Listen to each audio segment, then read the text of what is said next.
Tonight, the family of Frank Young speaks out after the 5-year-old was found dead. They'd been searching for him for 81 days.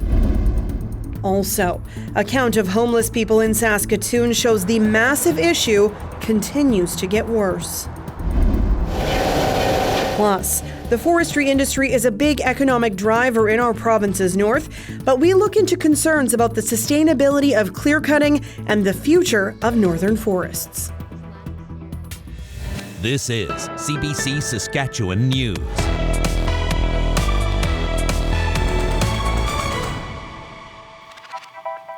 It is Tuesday, July 12th, and the CBC Saskatchewan News starts right now. Good evening, and thank you for joining us. A Saskatchewan family is grieving tonight after 5-year-old Frank Young was found dead. The boy from Red Earth Cree Nation went missing in mid-April, sparking an extensive search. Young's family clung to hope, and as Yasmin Correa reports, that has turned to sadness. Everyone wanted to have good expectation of the return of little Frank. It was not to be so. After 81 days of searching by land, boat, and air, the 5-year-old's remains were found in a river on Red Earth Cree Nation, just 2 kilometers from his home where he was last seen. We used all the technology available to us. Most of it was very high tech. Prince Albert Grand Council had side scan sonar. They had an underwater drone. There were other agencies that came in and used their sonar as well. I know that area was searched multiple times. The RCMP says the water and riverbank were full of fallen trees, making it difficult to find Frank in that area. Frank's grandmother and the family spokesperson says she's trying to be strong for the family. Each and every one of us are very hurt, heartbroken, knowing that we will not see Frank. Teresa Whitecap says Frank loved school and the cartoon Paw Patrol. He was supposed to start kindergarten in the fall. The grandmother says their family is overwhelmed by all the support in their search for Frank. We thank you. We thank you so very much for all the things that you've been doing for us for the past 81 days. And thank you so much. RCMP say they don't consider Frank's death to be suspicious, but their investigation won't be complete without an autopsy. Preparations are underway to lay Frank's body to rest. He will be taken home to Red Earth Cree Nation for a one-night wake service, and then on to Shoal Lake Cree Nation, where he'll be buried at the cemetery there.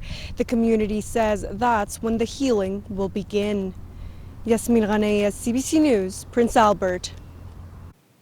The results are in from the latest homelessness survey in Saskatoon.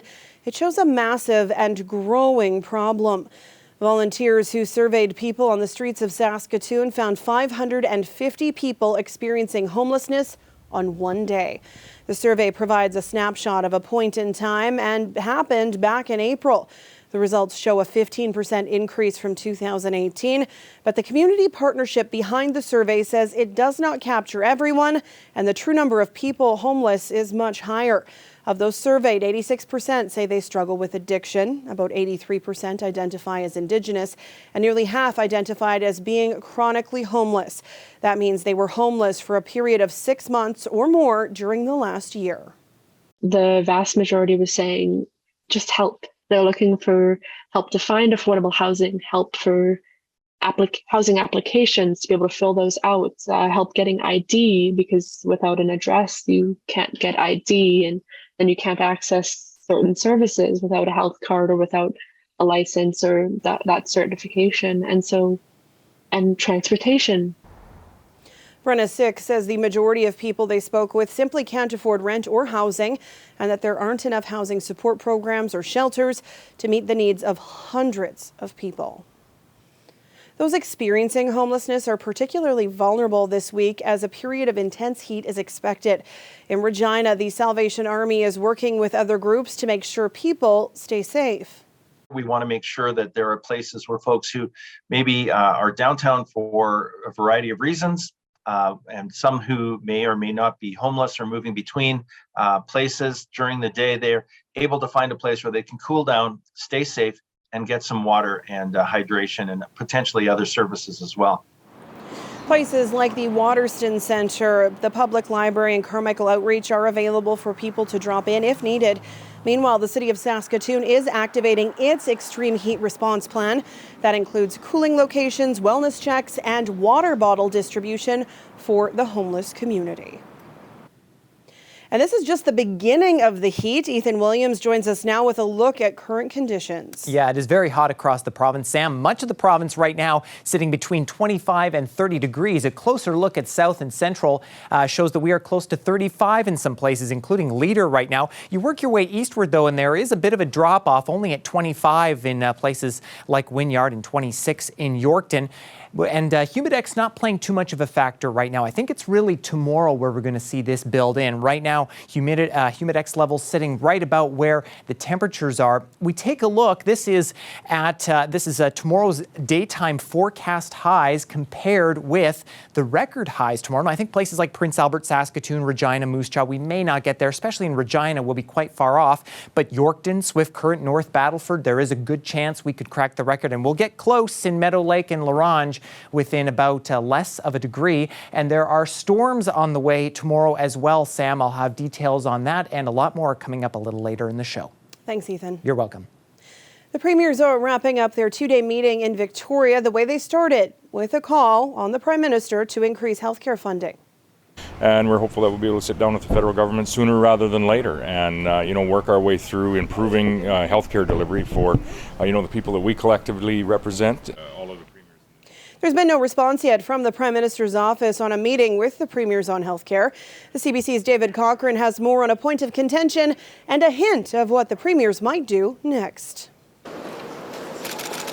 The premiers have been demanding a meeting with the Prime Minister to discuss health funding for months. Now they're running out of patience. It's past time for the federal government to stop quibbling, to stop saying that we don't have a problem with our publicly funded national healthcare system. The growing frustration is clear, raising the political temperature, this blunt dismissal from the Intergovernmental Affairs Minister. So their 22% figure isn't real. In an interview Monday with CBC's Power and Politics, Dominic LeBlanc accused the premiers of lowballing the federal share of health spending, complaining about a lack of cash, while some premiers run surpluses or send rebate checks to voters. Right now, the federal spending to support public health care is about a third of all the spending. They use this fake figure of 22%. What's not fake is the fact that the Canadian healthcare system is in crisis. Newfoundland and Labrador Premier Andrew Furey is also a surgeon who still works part-time in a St. John's hospital.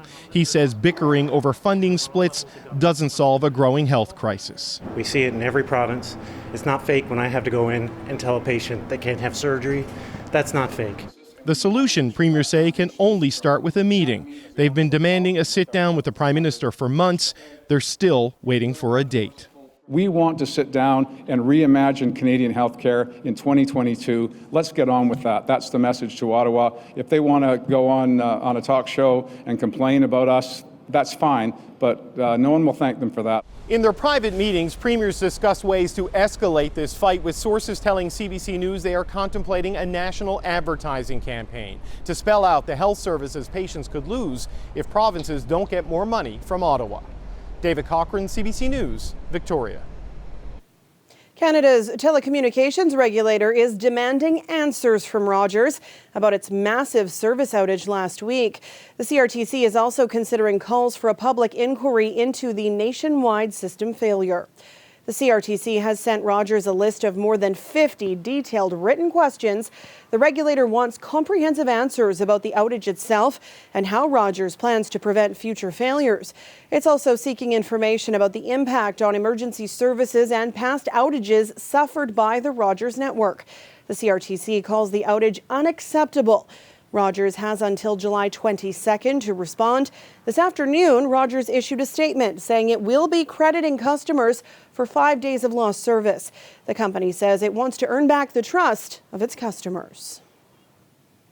The Saskatchewan Roughriders were back at practice today for their first time since their victory over Ottawa. A win that head coach Craig Dickinson said was tainted because of the ugliness in the fourth quarter.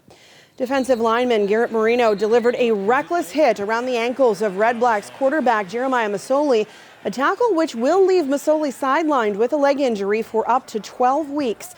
Marino celebrated his tackle and allegedly uttered racial slurs. Marino has been suspended for 4 games by the league, which Dickinson says delivers a strong message. Marino may opt to appeal the suspension, but he will not play this Saturday. The Riders have also imposed their own deadline and will bench Marino for 1 game, but they will not release him. We're not going to give up on him. Everybody makes mistakes, and goodness gracious, it would be rough if we all were judged on our worst moment, wouldn't it? And we hopefully won't judge him forever on a situation where he got out of control and his emotions got the best of him. The one thing is the theatrics, and I talked to Garrett about this and he knows, is the theatrics after the play, which we were all disappointed in, right? You see a guy on the ground and wincing in pain, and the last thing you want to do is celebrate. So that was very disappointing to see that. He's got much better character, much better morale than that. He just made a mistake, and emotions run high during a game, and sometimes you're not all there, right? That's a lot of paychecks, and they don't make very much to begin with. So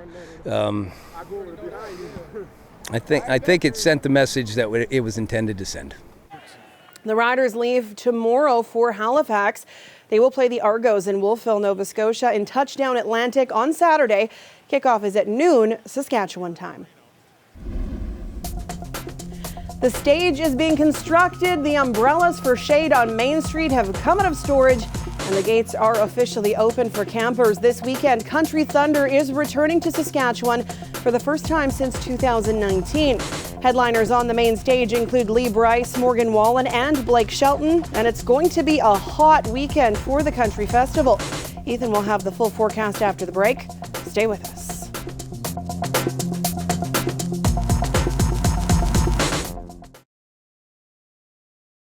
This weather update is brought to you by Capital Ford Lincoln. The exclusive export event is back.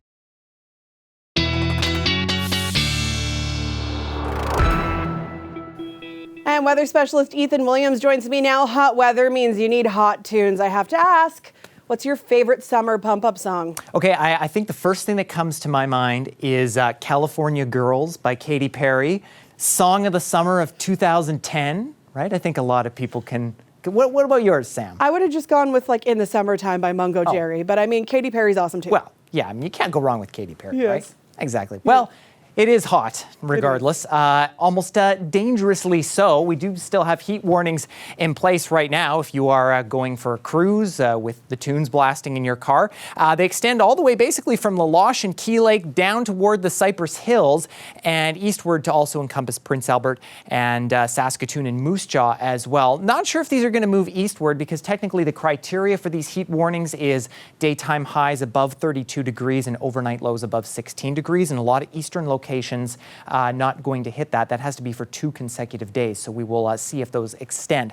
Now, this ridge of high pressure is what is causing all of this, but come Thursday, we have a bit of a pattern change because tomorrow we're looking at a cold front moving through the province, and this will recede a bit, but for the weekend, another ridge comes in and re-intensifies heading through the weekend, and temperature's really not going to get all that low tonight, maybe around 20 degrees in some places, especially in the heat warning area, as I mentioned. And then by tomorrow morning, we're already into the mid-20s and into the high 20s, low 30s, even mid-30s in some parts of the province by tomorrow at around 3 o'clock. And humidity going to be building in, and that's going to make humidex levels get close to 40 degrees in some places by tomorrow afternoon.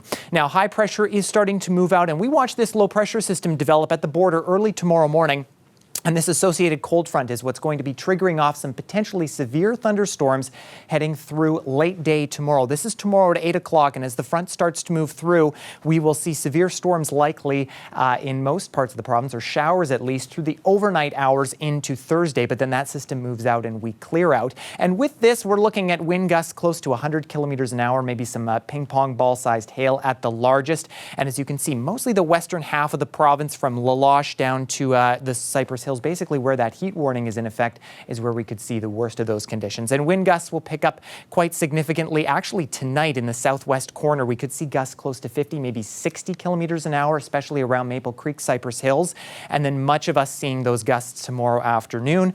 And they will start to make their way out on Thursday. The north of the province, though, will see continued gusts through the day Thursday. Now, Regina's next few days, no surprise here, it is going to be very hot, windy tomorrow as well. Cloud cover builds in on Friday, and look at those humidex levels through the weekend. If you're heading out to Country Thunder, you are definitely going to want to take some breaks and take some water with you. Saskatoon, again, we see a bit of a drop off on temperatures there going into Thursday. That's that cold front moving through. There's no thunderstorm icon on Wednesday during the day. That's because those storms are going to be happening during the overnight hours. Friday brings another chance of storms. Not sure if those are going to be severe at this point, but then the heat builds in again for the weekend and maybe some rain showers. So, Sam, if you're heading out, you got your car, you're blasting your tunes, make sure you're staying safe while doing it as well. Lots of water. Yes, tons. Thanks, Ethan. You bet.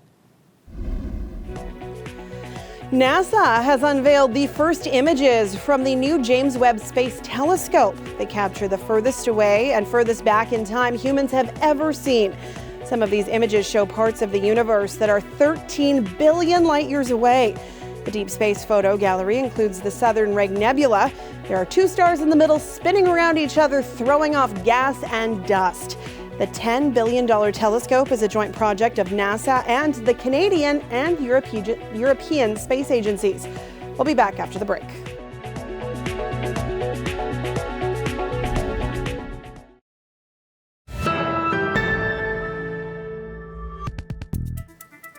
Welcome back. The forestry industry is a major economic driver in northern Saskatchewan, supporting more than 8,000 jobs. But there is concern over whether clear-cutting trees is sustainable. Locals say the forests are not growing back the way they used to, destroying much of what they hold dear. Pratush Jayal has the story. That's a beautiful crocus bush right here.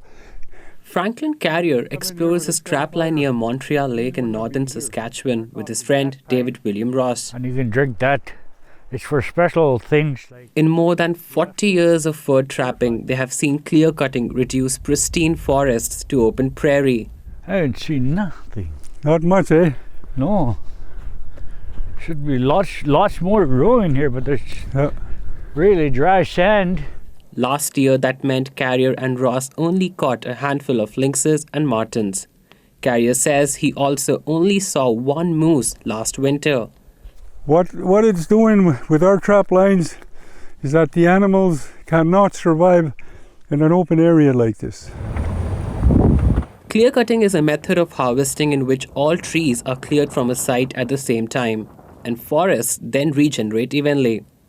Around this clear-cut trap line, trees chopped down 15 years ago are just starting to grow. Carrier, who represents dozens of trappers in this area, wrote to Saskatchewan's Ministry of Environment in 2019 to request a ban on logging. The request was denied. This is Crown land. The loggers are free to do whatever they want in here.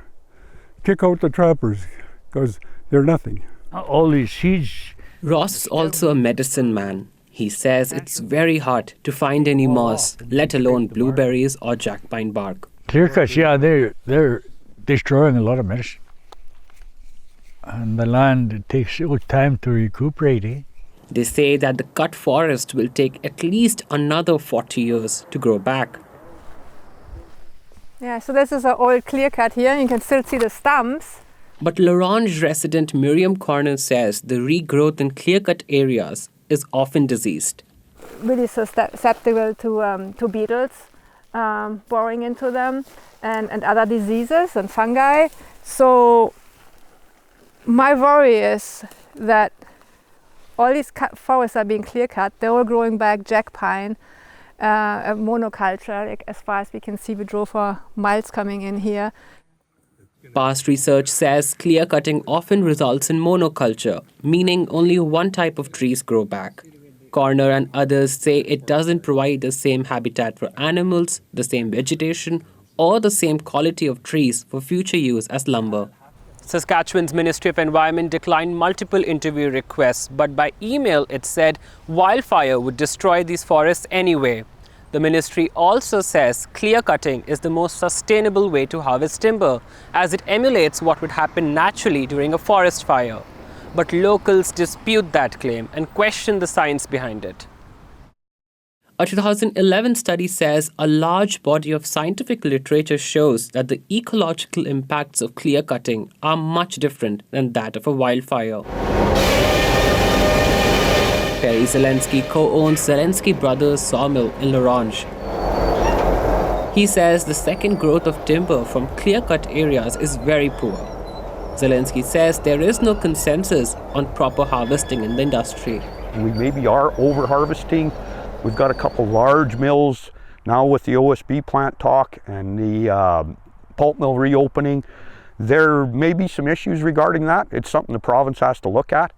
Regarding to a mill of my size, I don't affect anything. Saskatchewan's forestry sector reached an all-time high of $1.8 billion in forestry product sales in 2021. Nature Canada has raised alarm about the loss of forest as a carbon sink and the lack of regulation on carbon emissions. Meanwhile, the province has reduced stumpage fees in the north to make it more enticing for logging companies to harvest timber in the north. Experts say altogether it is accelerating global warming in the northern Saskatchewan.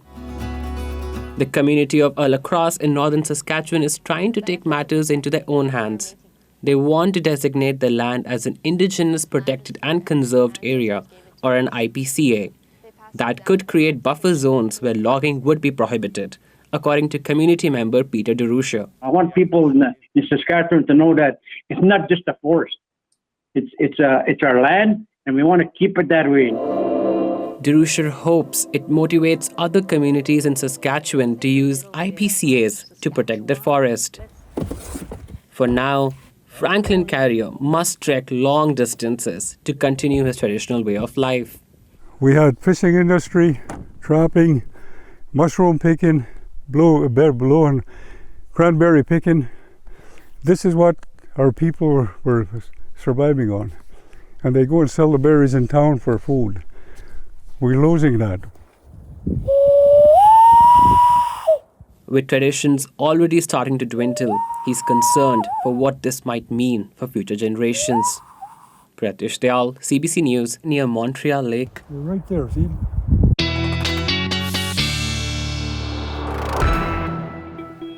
And Ethan is back with one last look at tonight's weather. And don't even need to show you tonight's forecast, Sam, because it is going to be pretty similar to what we're seeing tomorrow morning. 21 degrees at 8 a.m. in Regina. Winds will be picking up a little bit out of the southeast. They'll be gusting between 30 and 40 kilometers an hour. We'll see a little bit of cloud cover move in for noon, but our temperature is already up to 28 degrees, feeling closer to 30 at that point. Winds again starting to pick up. Saskatoon sunny tomorrow morning as well at 22 degrees with a south winds just over 40 kilometers an hour. And that humidex really picking up as we get to noon, as we head to 29, but feeling closer to 35. Now, if you're heading down to Taste of Saskatchewan this evening in Saskatoon, you're going to have a nice evening. 7:30 p.m. this evening will be at 27 with a mix of sun and clouds and some nice winds, Sam, to keep you a little bit cool if you're down there as well. That is a warm evening. Very warm, yes. All right. Thanks, Ethan. You bet. And that is it for us tonight. For news anytime, you can always head to our website or subscribe to the CBC Saskatchewan YouTube channel. Glenn Reed will be back with more local news and weather at 11. Thank you for watching and have a great night.